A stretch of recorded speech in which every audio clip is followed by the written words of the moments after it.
How to clean grout in your floors, showers, and more. Looking to clean dirty grout?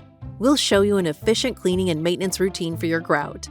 Here's what you need: alkaline or pH-neutral grout cleaner, a handheld scrub brush, a soft towel, rubber gloves. Step 1. Remove dirt, hair, or debris. Step 2. Apply the grout cleaning solution following the instructions on the package. Step 3. Scrub the area to remove dirt and stains on the grout lines. Step 4.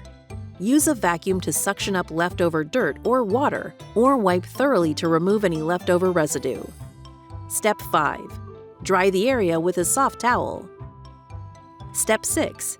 In some instances, you may have to reseal your grout so that it remains protected from stains and can last longer. How often should you clean grout? Once you start to see dirt, film, haze, mold, or mildew form, it's time to give your grout a clean. If the stains persist, hire a pro from Thumbtack to help you clean your grout.